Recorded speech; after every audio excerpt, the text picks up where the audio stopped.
sought. Tawheed al-ma'rifah wal-ithbat must be accompanied by Tawheed al-qasd wal-talab.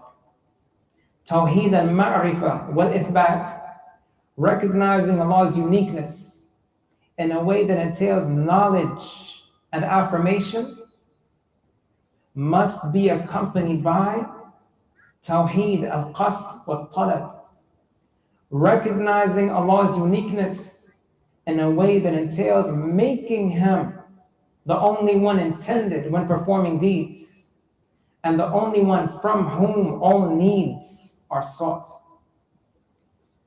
These two are inseparable, and together they comprise the correct path. Emphasizing that these two categories of Tawheed must not be separated is the correct method to follow when educating and nurturing others and when calling them to Allah.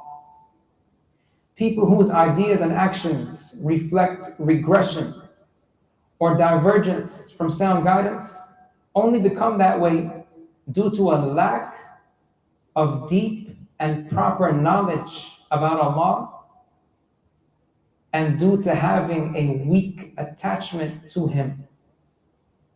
As a result, their hearts become unstable and their values change.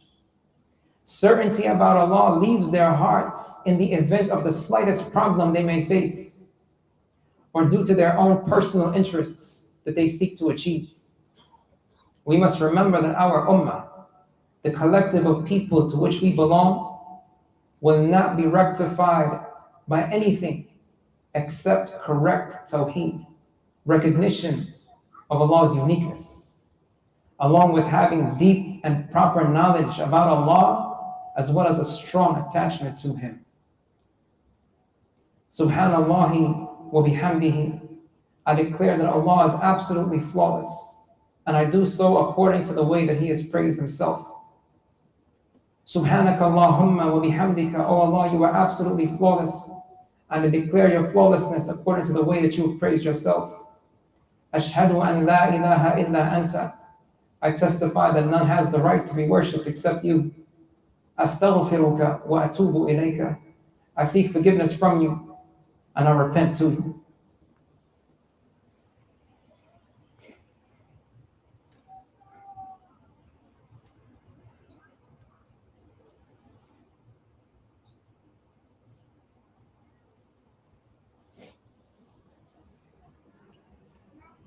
All praise belongs to Allah. We seek His assistance and we ask His forgiveness. We also seek refuge with Allah against the ills that we have within ourselves. If Allah guides any person, none can misguide such an individual. And if Allah leaves any person in misguidance, none can guide such an individual. In addition, I testify that none has the right to be worshipped except Allah alone without any partner. And I testify that Muhammad is Allah's worshipping servant and messenger. May Allah grant him commendation and protection. Dear Ummah of Islam, dear collective of people who strive to submit to Allah inwardly and outwardly, having sound knowledge about Allah, maintaining a strong attachment to Him, and keeping our hearts filled with reverence for His absolute majesty and magnificence, all constitute the greatest means that produce and nurture proper Tawheed, proper recognition of Allah's uniqueness through our beliefs and our actions. How could it ever be otherwise? Out of everyone who could ever be mentioned, Allah is the one who is the most deserving of being mentioned. He is the most magnificent of all who can be called upon. He is the most generous of all who can be asked. He is the most merciful of all in whom hope can be placed. He is the kindest of all who have authority. His blessings are continuous and innumerable. The resources of absolutely everything are stored with Him, and He grants anything that He wants to whomever He wills. His hand is always full. His hand always remains full. No amount of giving causes what it contains to decrease. despite the fact that what it gives constantly pours down upon us throughout the day and the night. If all the people there ever were came together at the same time in one single location and asked of Allah until there was no more asking that they could possibly do, and He gave them everything that they asked Him for, His dominion and the resources that are stored with Him would not be decreased in any way whatsoever. That is because Allah is the one supreme sovereign who is most giving, who is most generous, and who is rich in every way, such that He does not need anything at all. He is the one who is before all things, the one who is after all things, the one who is above all things, and the one who is unobstructed from all things. He encompasses everything about all of His creation, and there is not a single individual throughout His creation that is beyond His control and His invincible power. He is the one who lowers and raises according to His complete justice. The barrier between us and Him is light. If He were to lift it, the brilliant light of His face would burn all of creation as far as His sight reaches. He is the one who grants refuge to those who turn to Him in their state of dire need. He is the one who provides safety to those who turn to Him in search of protection. He is the one who rescues those who turn to Him in their state of anguish. His knowledge encompasses all things.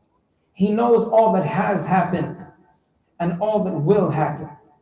He even knows how things which will not happen would take place if they were to actually happen.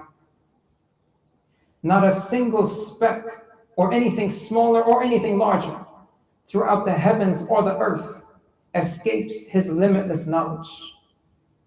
Thus, none has the right to be worshipped besides Allah alone. So absolutely unequaled is His magnificence. So absolutely unequaled is His majesty. To Him alone belong absolute perfection, majesty, and beauty. And that applies to all of Allah's names, Allah's attributes, and Allah's actions. Allah is one and unique. He regulates all things with complete wisdom. And He is our one supreme Lord who is capable of all things that He wants to do. Nothing is equal to Him. Nothing resembles Him. Nothing rivals Him. And nothing is like Him. There is nothing that tires Him or is too much for Him. Rather, all things are easy for Him. People's minds and vision cannot encompass Him. He is the eternally living who never dies. He is the self-sufficient sustainer of all who never sleeps. He keeps the heavens and the earth in the places where He wants them to be, such that they do not move elsewhere. He brought this creation into existence and does not need anything from it. He provided for all of His creatures without any difficulty whatsoever. And He will eventually cause all of them to die, and none can escape them. Afterwards, He will restore them to life once more and take them to account. And that is even easier for Him to do than bringing them into existence from nothing. He is the supreme sovereign who is absolutely flawless. Out of His favor, He grants His dominion to whomever He wants. And out of His justice, He takes it away from whomever He wants. All people ultimately yield to His control, and all tyrants will ultimately be subdued by His invincible power. He may grant the unjust respite and leave them for some time as they continue to perpetrate their injustice.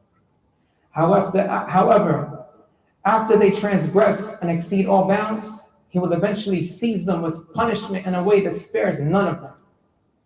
When He seizes anyone with punishment, it will undoubtedly be painful and severe. On each day, Allah has major matters that He brings about. All things that He preordains and decrees inevitably take effect at their appointed times. No one can obstruct what He decrees. No one can challenge His judgment, and no one can override His command. He keeps track of what every individual does. He also keeps track of everything throughout the entire universe, preserving it and regulating all matters regarding it with full knowledge. With full knowledge, ability, and wisdom. He is the one who consoles his servants' hearts, the one who continuously bestows many blessings, the one who is continuously kind, the one who possesses limitless mercy. He mends the hearts of his righteous servants. He grants his assistance and support to the downtrodden, wherever they might be throughout the earth. He blesses them with strength and with the demise of their oppressors, and he establishes them in a way that allows them to obey him. Allah is always kind to his obedient servants. There are innumerable difficulties from which Allah has granted his servants relief, and there are innumerable afflictions from which Allah has granted his servants deliverance. There are innumerable circumstances of distress and fear from which Allah has protected his servants. He is the Almighty and the owner of all dominion and power. All grandeur diminishes before his majesty, and all might is humbled before his greatness. He hears even the steps of a black ant when it walks upon the surface of a smooth rock, and he sees even the wings of a mosquito when it extends them during an intensely dark night. In spite of all the languages that people have and all the needs that they raise to him, no voice distracts Allah from the other voices when his servants call upon him, and no need is too much for him to fulfill. He knows everything that people disclose, as well as everything they conceal within themselves in all circumstances, even when they cover themselves with their garments. He is indeed completely knowledgeable about everything that people's chests harbor. He is Allah, Allah, the one who is always completely able to do anything that he wants to do. He raises and lowers, he gives and withholds. He is Allah, the possessor of limitless mercy, the bestower of mercy. He is the owner of general mercy that encompasses all of his creation. He is also the owner of special mercy that he grants exclusively to his beloved and obedient righteous servants. He bestows that upon them, and none can withhold anything that he chooses to grant them. By way of that mercy, their lives would become wholesome. By way of that mercy, any bitterness there might be in the adversities that he decreed for them to experience would turn sweet. And by way of that mercy, their souls that may have been worn out and scorched by the difficulties of life would still find comfort and enjoyment. That is most certainly who Allah is. None deserves to be worshipped besides him alone. All praise belongs to him in its entirety. We cannot encompass even a single instance of the repeated praise that he deserves. Allahumma na'udhu bi ridaka min sakhatika. Although we seek refuge by way of you being pleased with us against you being displeased with us. Wa bi mu'afatika min uqubatika. And by way of you pardoning us against you punishing us. Wa na'udhu bika minka. We also seek refuge by way of you yourself against you yourself. La nuhsi thana'an alayka. We cannot encompass even a single instance. We cannot encompass even a single instance of the repeated praise that you deserve. Anta kama athnayta ala nafsika. You are as you have repeatedly praised yourself.